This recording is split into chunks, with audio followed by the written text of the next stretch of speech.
여러분들은 게임을 하실 때 가장 열받을 때가 언제신가요? 저는 게임을 하다가 렉이 걸려가지고 제 캐릭터가 죽거나 패배를 했을 때 굉장히 열받습니다. 그렇다면은 게임을 위한 그래픽카드 라데온은 어떤 포지셔닝을 가져야 될까요? 위너스 초이스 라데온, 승리하는 자들의 그래픽카드 라데온이 되려고 합니다. 실제로 라데온은 현재 인벤 익스페리언스라든가 아니면은 네버 세트 포에버라는 캠페인을 통하여 저희 국내 게이머들과 소통하려는 노력을 많이 하고 있습니다. 하지만 앞에서 발표해주신 분들이 많이 말씀해 주셨지만 현재 우리나라 게임 시장은 PC 게임 시장이 기반이 아닙니다. 온라인 게임 시장 기반이죠.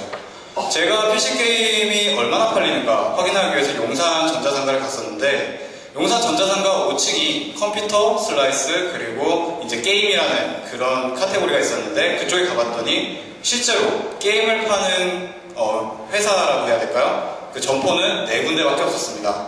용산 전자상가인데 4군데. 그리고 그 중에서 PC 게임을 다룬 곳은 몇 군데였을까요?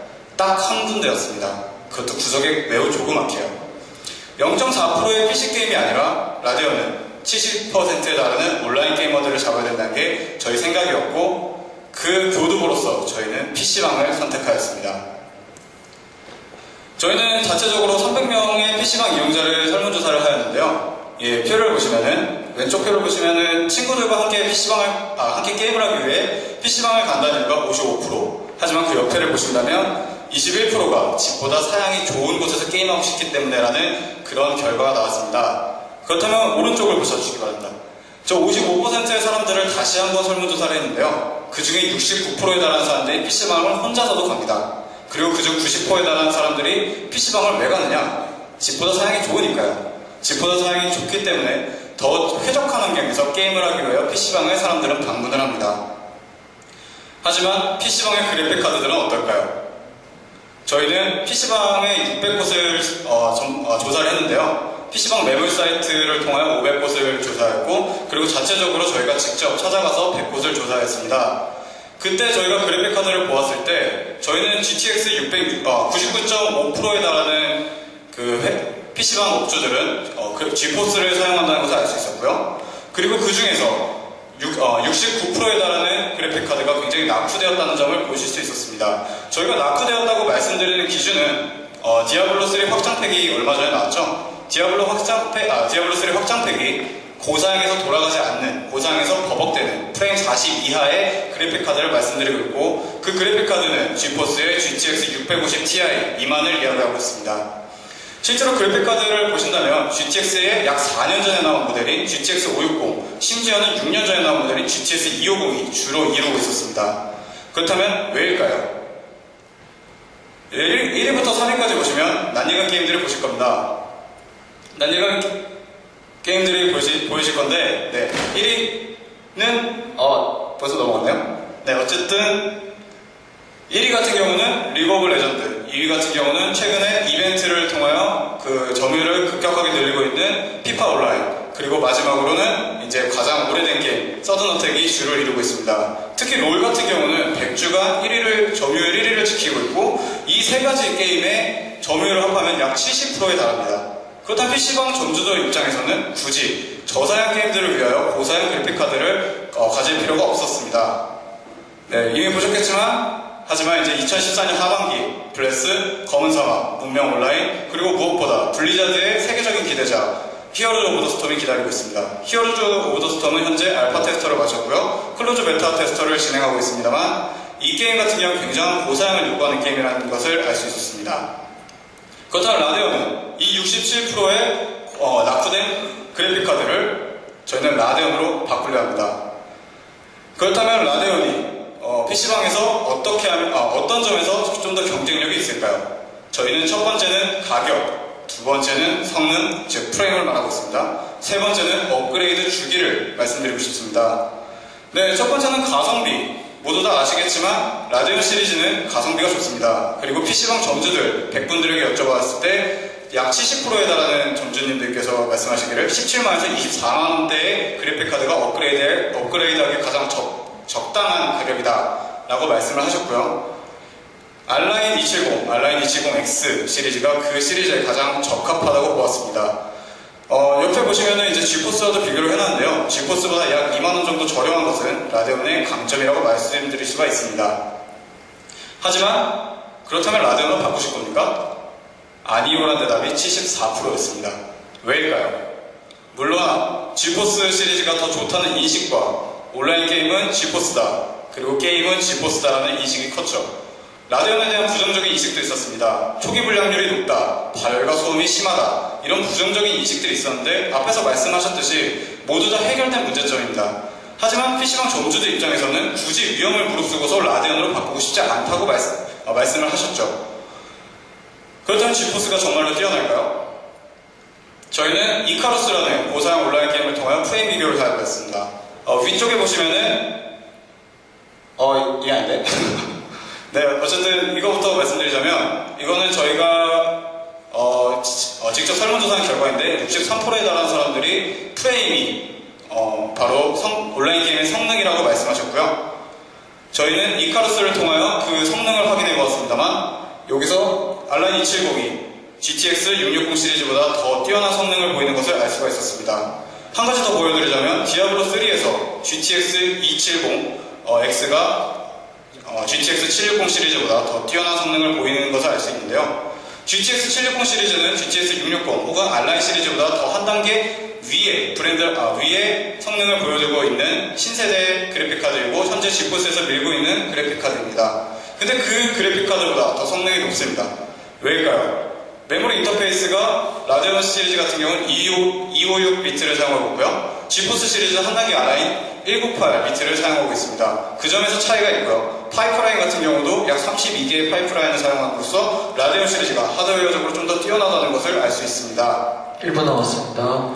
네, 그리고 저희는 라데온 시리즈가 성능이 더 뛰어나다면 PC방 점주들이 그 업그레이드 시기를 좀 더 늦출 수 있기 때문에 약 100개의 PC를 가지고 있는 PC방 점주들이 업그레이드 시기를 늦춤으로써 좀 더 부담을 덜할 수 있다고 설득하려 합니다.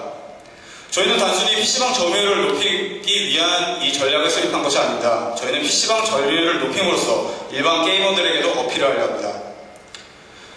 저희 자체 조사 결과에 따르면 95% 대다수의 사람들이 PC야말로 게임에 가장 적합한 PC, 게임용 PC라는 인식이 있습니다. 그렇다면은 PC방 그래픽카드를 믿을 수 있기 때문에 PC방에서 라데온을 사용한다. 그 인식을 얻게 된다면 일반 소비자들도 라데온으로 인식이 좀 더 바뀔 거라고 예상하고 있습니다. 네, 저희는 마지막으로 저희의 슬로건을 말씀드리고 끝나겠습니다. 위너스 초이스 라데온. 감사합니다. 네, 아까 제가 앞팀 포효할 때 잠깐 다른 얘기를 했었는데 그거에서 이 팀은 뭔 것 같아요? 어디 쪽 전략인 것 같아요? 예? 그러니까 그렇게 이거는 지금 마케팅 팀에서 하는 발표예요. 그러니까 그 PC방이라는 채널이잖아요, 그죠? PC방이라는 곳은 하나의 어떤 제품을 B2B로 팔 수 있는 어떤 소비자, 1차 소비자인 거고, 이걸 통해서 이제 그 뒷단에서 물론 이제 뭐 게이머들한테 이제 홍보하는 면도 있겠지만은 일단 제품을 뭐 어떻게 전달하고 이런 부분에서는 프로모션 전략에 가까울 수 있는 이제 그 인사이트 노출이에요. 그러니까 여러분들이 그렇게 많이 헷갈리고 있다는 이유가 지금 이거를 이거 홍보 아닌가, 뒤에 뭐 슬로건 하나 나왔다고 홍보, 이건 아니에요. 일단 그렇고 잘한 부분은 브랜드에서, 그러니까 A&D 측에서 굉장히 가려워하는 부분을 잘 이제 인식하고 있는 팀 같아요. 뭐냐면 지금 다시 한번 짚어드리지만 앞으로 미션에 나가야 되니까 브랜드에 대한 인지도가 낮다라는 부분을 굉장히 중요한 요소로 생각하고 있고, 그래서 이 그 브랜드 인지도와 함께 올려야 되는 것 자체가 우리 그래픽카드의 기술력도 뛰어나니까 우리 그래픽카드를 좀 사라, 게이머들은. 그래서 라데온즈 게이밍이라는 어떤 캠페인 슬로건을 알려주길 바라는 거거든요. 그 두 가지 오브젝티브를 정확하게 이해하고 있어서 칭찬을 하고 싶고, 그거를 여러분들이 아직까지도 잘 모르시겠다면 오늘 아마 기사에 나왔을 거예요. 제가 그 A&D 페이스북에서 잠깐 봤는데 그 IT 동화에서 그 데이빗 베넷이라는 그 글로벌 부사장님, 그 아태 지역 총괄 그 사장님께서 그 인터뷰를 했더라고요. 그 기사를 보고 과연 이분이 어떤 전략을 갖고 있는지 그걸 알아야 그거에 맞게끔 여러분들이 또 홍보 전략이든 아니면 마케팅 전략이든 이걸 짤 수 있으니까 충분히 좀 숙지를 하고 계셨으면 좋겠고요. 그리고 이제 덧붙여서 말씀드리자면은 이제 칭찬하고 싶은 거 두 가지 있어요. 처음에는 첫 번째는 마케터로서 기본적으로 해야 될 원칙이, 그러니까 기본적으로 가져야 될 덕목이 있는데 내가 마케팅하는 제품에 대해서 사랑을 해야 돼요. 정말 좋아해야 돼요. 내가 게이머가 아니고 나는 PC방에 단 한 번도 가본 적이 없다 하더라도 또는 내가 여자라 하더라도 이 제품을 정말 사랑하려고 노력해야 돼요. 그 사랑하고 노력한다라는 거는 그 제품에 대해서 또는 서비스에 대해서 정말 많이 공부하고 이해하려고 노력하고 또 많이 몰랐으면 그걸 분석하고 이래야 된다는 거거든요. 그게 참 잘 돼 있는 것 같은데 근데 어떤 마케터들은 이래요. 내가 술을 좋아하니까 나는 맥주를 좋아하니까 나는 하이트에서 마케팅하면 굉장히 잘할 거야 라는 오류를 보면 근데 실제로 차를 좋아하는 사람이 현대차 가지고 마케팅하면 깨지는 수가 굉장히 많아요. 또 술을 좋아하는 사람이 술회사에 들어가면 잘 못하는 경우가 많아요. 왜냐하면 내가 너무 좋아하기 때문에 을의 대부분의 생각을 내 기준으로 맞춰서 이게 당연하지 않을까라고 오류를 범하거든요. 근데 실제 소비자들은 좋아하는 놈들은 술을 어떻게 마케팅해도 다 사먹어요. 근데 실제로 마케터가 해야 될 일은 나와 다른, 즉 술을 좋아하지 않는 사람을 꼬셔서 술을 사먹게끔 해야 되고 차를 좋아하지 않는 사람한테 차를 팔아야 되는 게 목적이었는데 모르겠어요. 둘 중에 하나인 것 같은데 본인은 게임을 좋아하지 않는데 공부를 해가지고 라디오는 이렇게 잘 아는 거예요? 아니면 워낙 게임을 좋아하는 사람? 저는 게임을 하지 않습니다. 하지 않고. 그럼 공부를 굉장히 많이 한 거예요, 이번에. 공부했습니다. 경영학과예요? 네. 네. 그래서 많이 칭찬하고 싶어요. 많이 깊숙하게 뭐 지포스, 뭐 프레임, 뭐 이런 거 이제 기술 용어적인 용어 정말 그 프로페셔널해지려고 많이 노력한 부분을 칭찬하고 싶고 애정도 많이 듬뿍 담겨 있고 두 번째는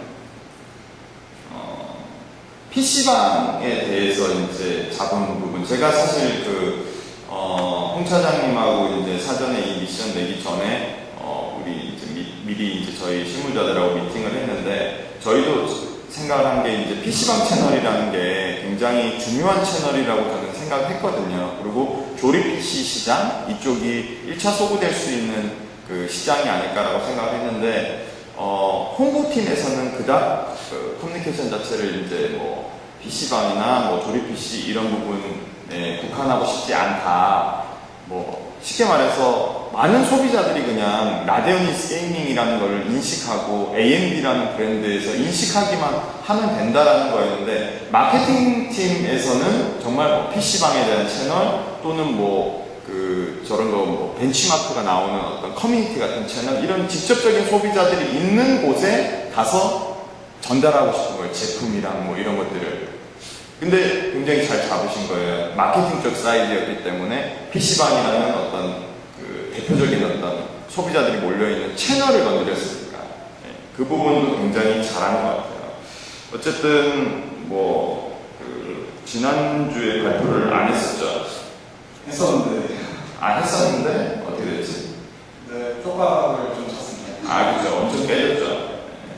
어쨌든 굉장히 이번 주에 굉장히 잘했어요. 굉장히 잘했고, 한 친구가 티모니, 디자인 쪽이실 거죠. 네. 비주얼라이팅 굉장히 잘하신 거예요. 네.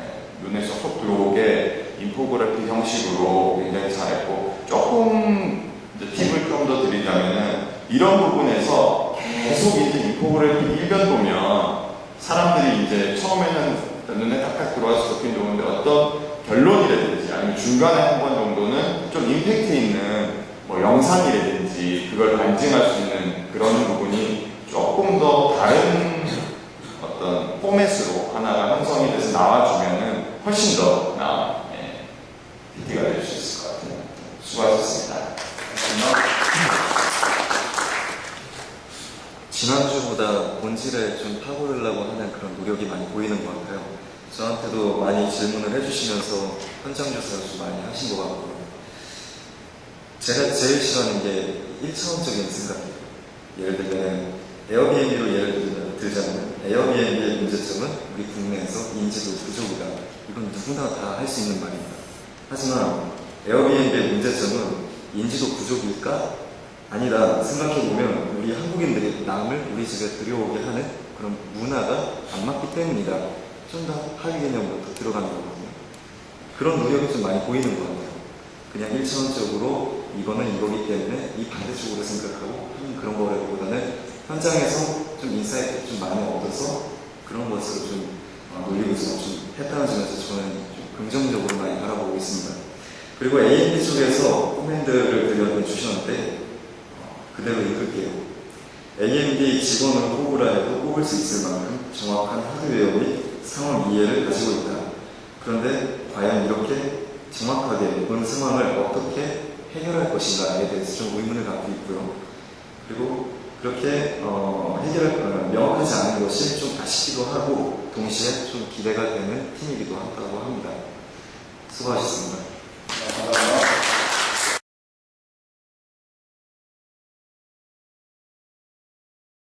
네, 생각보다 좋은 평가를 받아서 감사하게 생각하고 있습니다.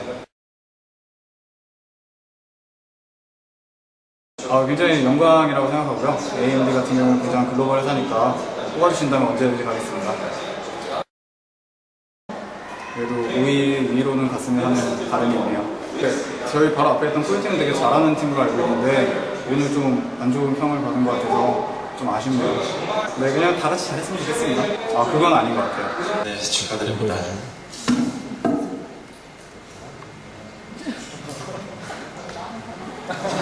네, 다 잘하셨는데